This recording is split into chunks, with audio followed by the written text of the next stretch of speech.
What's up, y'all? We got another video. Make sure y'all like, comment, subscribe. We on the road to 100K. And yeah, let's get into it. Yeah, he's shooting. Dispatch, he's shooting at us. He's shooting at us on the sunroof. Slow down. Back up. Get off the ground. Let me see your hands. On July 8th, 2025, police were brought to Prospect Avenue in Warren, Michigan, after a domestic violence report involving 32-year-old Rakeem Wright. Wright led police officers on a high-speed pursuit into Detroit, finally coming to an end in the backyard of his mother's house. God, bro. Sheila, they just shot Rock. Here in the backyard, Sheila. Your baby's in the backyard laying on the ground, Sheila. That's cold. They shot your baby in the backyard. I've seen them for no reason. Y'all open fire in the middle of a neighborhood, nobody got no weapons on them. Witnesses say they heard 5 gunshots before seeing Wright collapse to the ground. But the tragedy didn't stop there. Neighbors, friends, and family insist Wright wasn't armed and was taken down for no reason. Our coverage is made possible by Morgan & Morgan. If you've been seriously hurt, your injury could be worth millions, and you might never know unless you fight for real justice. Many insurance companies offer less, a lot less than you deserve, but Morgan & Morgan doesn't settle for lowball payouts. They fight to get what victims truly deserve. Just in the last few months, a $12 million verdict in Florida was 34 times more than the top insurance offer, and another $26 million case in Philadelphia paid out more than 40 times higher. The team at Morgan & Morgan is ready to help, with over 1,000 attorneys operating in all 50 states. You can check if you have a case right now, even from your phone, in just minutes. And their fee, it's absolutely free unless you win. If you ever got seriously injured, your case could be worth millions. You're just a few clicks away from potentially changing your life. Police, on the other hand, claim Wright ended his own life with a single shot. The conflicting accounts drew attention, with media swarming the neighborhood, searching for answers about what really happened that night. Yeah, everybody want to know what shot happened. it out with them. No casings, no guns found on him. But they hit him with. I mean, we're not gonna sit here and act like you can't shoot back at the police and all that, and then get rid of your shit before they get to you. Like, things do happen, but let's see what they gotta say. Headshots. And I was on my porch, and I heard all the gunshots, and I seen all of that, and it's not right. They murdered. They cannot tell you that he had a gun. They cannot tell you that he was shooting at them. They cannot tell you, and even domestic violence is not a cause to shoot somebody and kill them. A few days later, Warren police held a press conference to show the public what they called proof of their version of events, releasing body-worn camera footage in an effort to settle the growing doubts. We felt that given the narratives being circulated in the media that are so grossly incorrect, that it was of the essence to get this press conference done today. They also released full 911 call audio, hoping to shed more light on what led to the fatal shooting and to try and quell tensions already rising in the city. Can I have a police officer dispatch to my location, please? Yeah, what's going on? My boyfriend had choked me. My house on fire. He set my house on fire. To all my dudes out there, all my real ones, when you getting mad at a girl, man, just leave. That's the best thing to do. Just leave. Get away from the situation. It's never gonna be a good situation for you. It's always a bad thing when you go into females, and it's a heated thing between a man and a female. It's always, all they gotta do is, especially a black man, all they gotta do is call the police, and it's a wrap. Leave the scene, get away. What's your address? He set my house on fire. What's your address? What is your address? He set my whole house on fire. Go with your address again. Okay? Why was he doing it?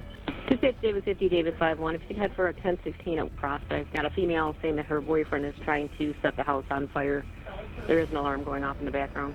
When officers arrived, they spoke to Wright's girlfriend to get her side of the story. So me and my daughter was sitting there fighting to get him off of me.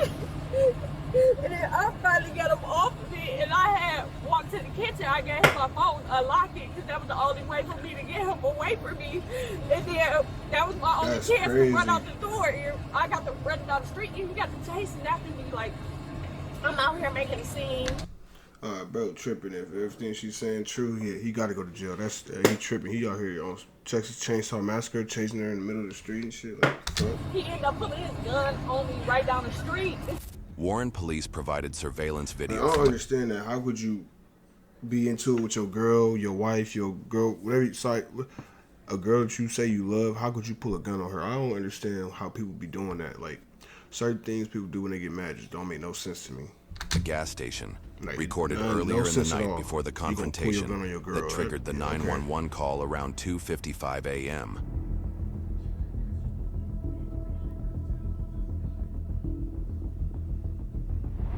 In the footage, Rakeem Wright is seen walking through the station. As the camera follows, he briefly reveals a handgun in his hand before sliding. I don't know if y'all can see that, but if y'all look, he holding a pistol in his hand. Now, what are you finna do with that against a female? Putting it back into his pocket. Wright threatens the young woman in blue shorts, who can be seen carrying a young child on her hip. For investigators, this detail became important. Police later said this was the very same weapon Wright would carry with him as the night unfolded. Fearing the situation could spiral further, officers followed investigative leads that brought them near Van Dyke Avenue and McNichols Road in Detroit, where they spotted Wright behind the wheel of a Chrysler sedan. When they tried to stop him with their lights and sirens activated, Wright refused to pull over, sparking a chase. Very good. On Van Dyke. All right, Anderson, he's got a southbound Van Dyke. Continuing southbound, he's taking an eastbound shot here. I'll give you the street in a second. What is it? Get up out of there. Get up out of there. Grinnell. You get that corner too slow. Grinnell. Going through the alley, going back northbound.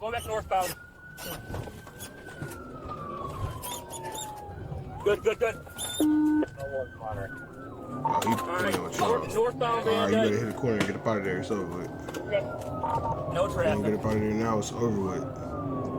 All right, we get some sticks down here. He's keep circling his neighborhood here.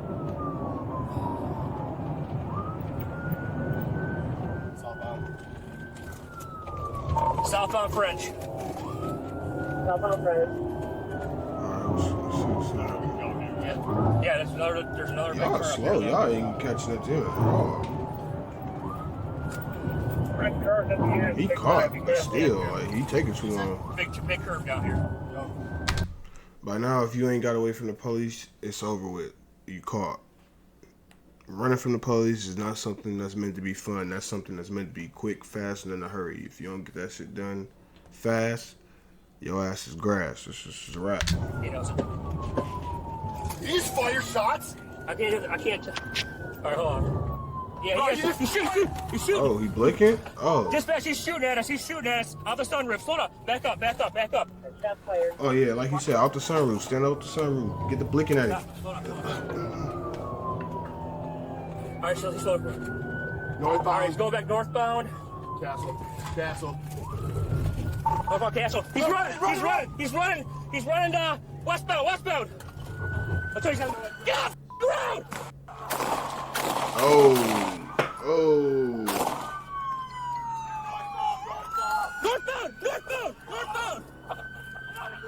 Northbound through the yard. Northbound.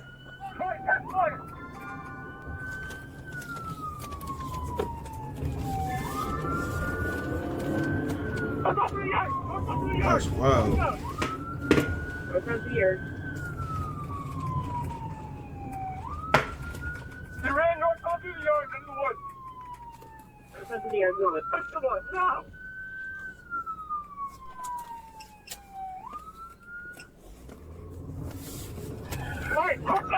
As officers approached, Wright lifted the pistol toward himself, and a single shot rang out. Please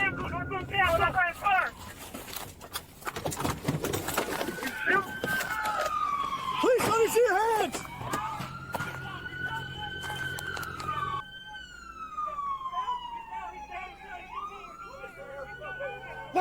hands! Let me see your hands!